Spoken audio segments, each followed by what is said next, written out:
Fala moçada, aqui professor Eduardo Jara, nosso podcast mais querido do universo matemático, Matematizum, em sua segunda temporada, a matemática e a Covid-19, e hoje estamos no episódio 666, é um número que para muitos tem algum sentido, mas para nós vai ter outro, porque nós estamos chegando no 6º episódio, e o título desse episódio: Morcego, Maçã, Minhoca e Pandemia. Vamos junto? Pera aí que eu já falei demais, vamos mandar a vinheta aqui primeiro, moçada.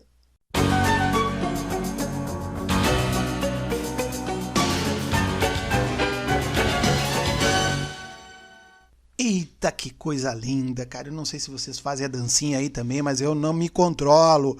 Aqui, professor Jara, mandando um salve especial pra galera do programa de extensão universitária ESAG Kids, da Universidade do Estado de Santa Catarina, produzindo conhecimento, alegria, satisfação, acadêmicos aí que nos ajudam no combate à pandemia. E hoje nós vamos falar o seguinte, morcego, minhoca, maçã. O que isso aí tem a ver com Isaac Newton, com a pandemia? Então, no episódio número 6, Morcego, Maçã, Minhoca e Pandemia, nós vamos falar sobre como a matemática nos ajuda a entender todo esse fluxo que vem acontecendo aí de crescimento exponencial. A gente tem visto aí nos noticiários, né, que a crise do coronavírus está aumentando. Infelizmente, no Brasil, há taxas de mortalidade muito alta, taxa de mortalidade do coronavírus aumentando no mundo, em alguns lugares no Brasil hoje está liderando, infelizmente, e cada um com a sua taxa de crescimento.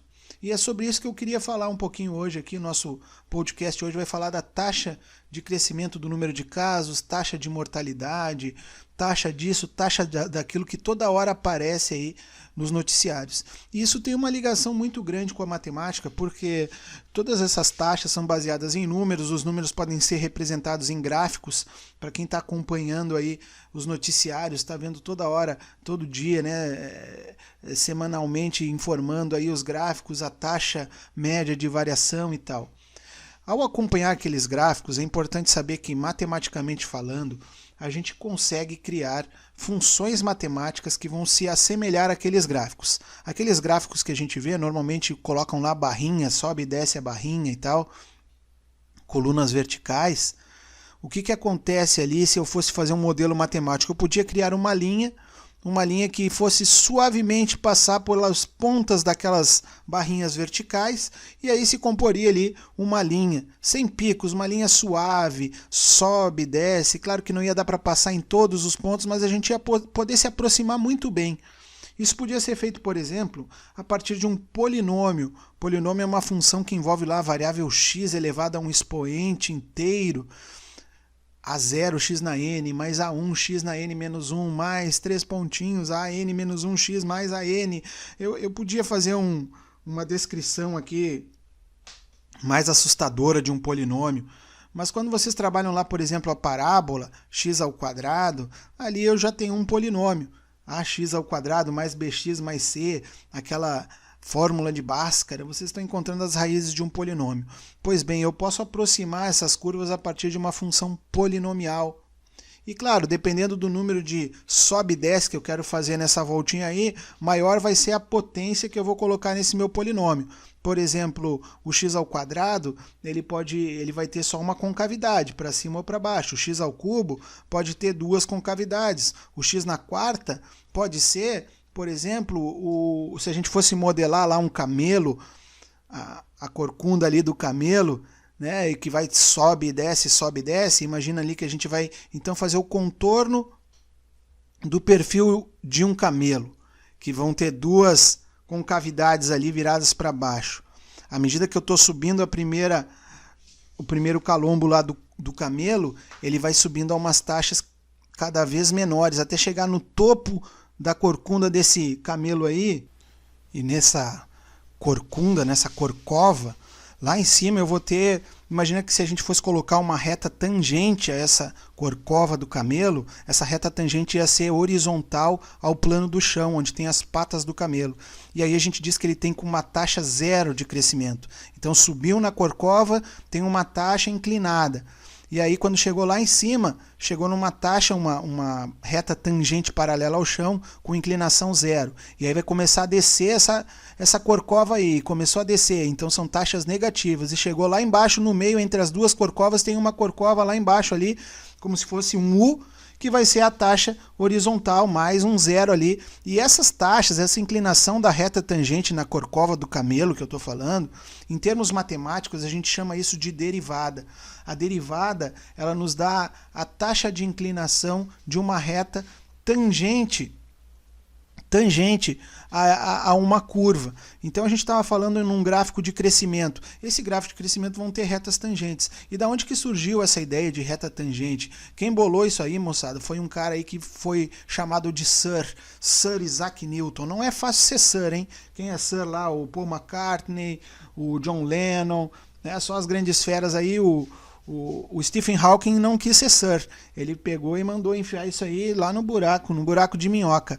E a minhoca, né, onde é que tem a minhoca aí? Você sabe que a ideia aí do coronavírus falam que foi um morcego, né, que atacou e tal, e que nasceu lá no morcego. Pois você sabe que já teve uma pandemia uma vez aí, e a pandemia aconteceu lá em 1666, 666. Eu falei no 666 lá no início. Por quê? Porque em 1666 o Sir Isaac Newton teve que sair da sua universidade e foi desenvolver toda a teoria lá do cálculo diferencial e integral.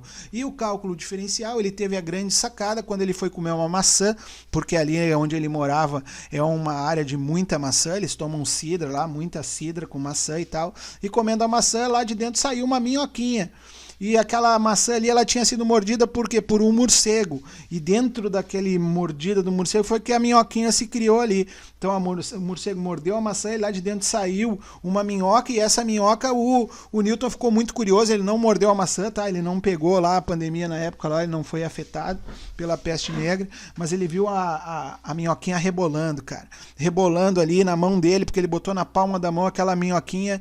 E ele pensou naqueles gráficos matemáticos que ele estava estudando e falou, poxa, essa minhoquinha parece aqueles meus gráficos e ela está rebolando com uma taxa aqui que eu poderia calcular se eu colocasse uma reta tangente ao rebolado da minhoca. Então o rebolado da minhoca deu origem à taxa de variação instantânea, a taxa de variação instantânea do rebolado da minhoca, e foi a partir disso que o Sir Isaac Newton começou a pensar em termos de derivada como a inclinação da reta tangente a uma curva. Comecei a falar do morcego, depois falei ali também antes do camelo, falei da minhoca e agora eu falei do ser humano, Isaac Newton, genial, que nos fez entender isso. Então quando a gente está falando aqui de pandemia, crescer a taxas absurdas de contágio, taxa R de contaminação, 1,26, significando que 100 pessoas vão contaminar novas 126 pessoas, é porque isso está numa taxa muito alta. E isso a gente tem que baixar. Quando a taxa for para 0,8, 0,80, aí 100 pessoas contaminadas vão transferir para novas 80 pessoas e a tendência daí é de queda. Se ficar 2 semanas com um R menor que 1, esse R de taxa de transmissão, vai ser bom que a gente vai se caminhando aí para um desfecho melhor do que atualmente a gente está vendo aquelas curvas de crescimento de taxa de Covid crescendo, porque a gente enxerga o gráfico, vê que o gráfico está crescendo, e se a gente colocasse uma reta tangente na última parte do gráfico ali, a gente ia ver uma reta tangente no sentido crescente, indicando que isso está aumentando. Vai chegar uma hora que vai chegar no pico e vai começar a cair. Quando chegar no pico, a taxa de variação instantânea vai ser zero. Olha, estabilizou aqui, estabilizou no ponto mais alto. Agora vamos começar a descer ladeira abaixo. E o que a gente tem que fazer para descer ladeira abaixo, galera? É se cuidar. É máscara, é álcool gel, é evitar aglomeração, é evitar tumulto, é se cuidar bastante mesmo, fazer aquilo que tem que fazer, mas com muito cuidado, para que todos se ajudando, a gente possa estar reduzindo essa taxa de contaminação, que é uma derivada positiva, que o Sir Isaac Newton já tinha nos alertado lá. Então, moçada, era isso que eu queria falar para vocês aqui em aproximadamente 10 minutos, registrar os segundos finais aí, para mandar um grande abraço para toda a equipe da ESAG Kids, Programa de Extensão Universitária ESAG Kids, para todos os nossos admiradores, para todos os nossos podcasters, para todo mundo aí que está nos ouvindo. Obrigado por nos acompanhar. Já estamos no 6º episódio, já se passou mais de um mês e toda sexta-feira é Matematizum no podcast, moçada. Segue a gente lá no canal do YouTube, no Instagram e no coração. Tá bom? Grande abraço, professor Jara. Até a próxima aventura.